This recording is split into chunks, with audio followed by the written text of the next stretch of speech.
After getting back in action in November with a pair of friendlies, the U.S. men's national team get a gift.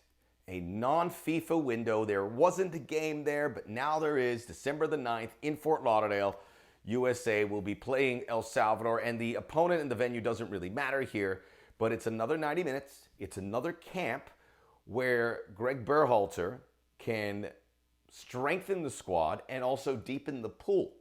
Because when you look at 2021, there is a real good chance that the U.S. is going to need close to 2 full teams when you look at the Gold Cup, the Nations League, maybe some guys going back and forth with Olympic qualifying and Olympics, who knows, before World Cup qualifying gets going next September. There's going to be a lot of work because there's going to be a lot of games. So Greg Berhalter is looking at a lot of guys here. Now, we saw what I'd like to call it, we'll call them the gold ribbon U.S. men's national team in November with all the European-based guys that are going to be the engine room. They're going to be all the featured players, it would appear. And nothing to discourage you from thinking that based on the way they are playing for club and also for country. But now we have another group, and these are MLS players mostly, not exclusively, and there aren't all MLS players here because you have another subset of guys that were kept busy with the playoffs and other things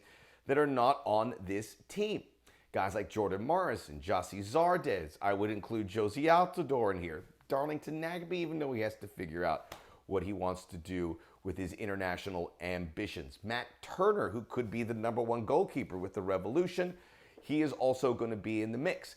Josh Sargent, we haven't seen him. See, we haven't opened up all the presents yet.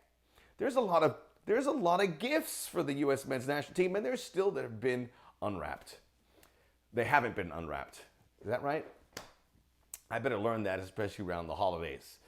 So now Greg Berhalter has this team, and there's a lot of interesting guys that I think can take the most out of this. This is not just a regular game.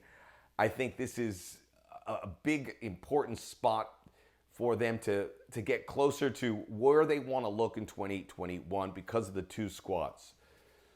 Ayo Akinola is, I think, the #1 on my list because he had a really good start to MLS season. It kind of fizzled out, but he showed you that he is a hard-working forward, a guy who can set up other teammates, always finding space. If you look at him, he's a space finder, which is going to be great playing for this U.S. men's national team.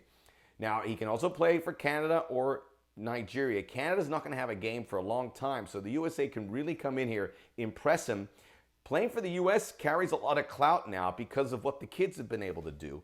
And now it's a cool thing to play for the U.S. team, just like that. So I think they can certainly win Ayo Akinola if that's a guy you think is going to feature in here.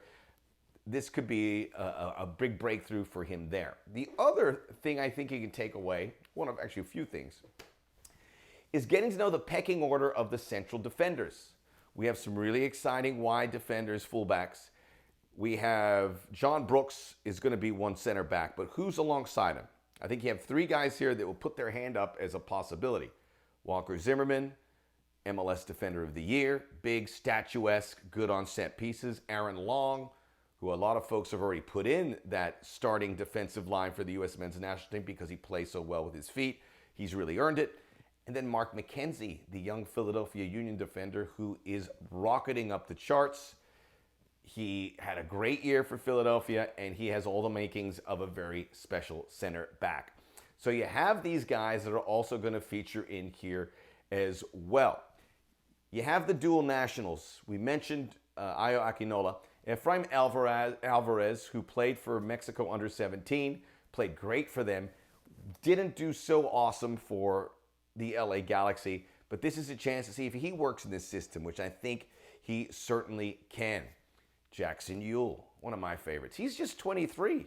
So I think there's a space for 20, 30-minute guy in the midfield who can do so much. Great passer.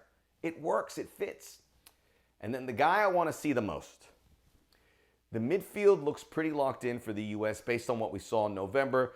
Weston McKennie, Tyler Adams, and Yunus Musa seem like, if Yunus Musa does eventually get cap tie, which I think he will, that's the trio you hold down. The one guy who can break in there is Brendan Aronson. He's going to go to play in Austrian football. He does so many things well. I would not underestimate him and think that he can't break into that trio in a big way. His improvement, his all-around game makes him very compelling. So a long list of things to go through here as we put a bow on 2020. We get ready for 2021. The game is coming up on Wednesday. This is where we preview all things U.S. men's national team on the Soccer OG.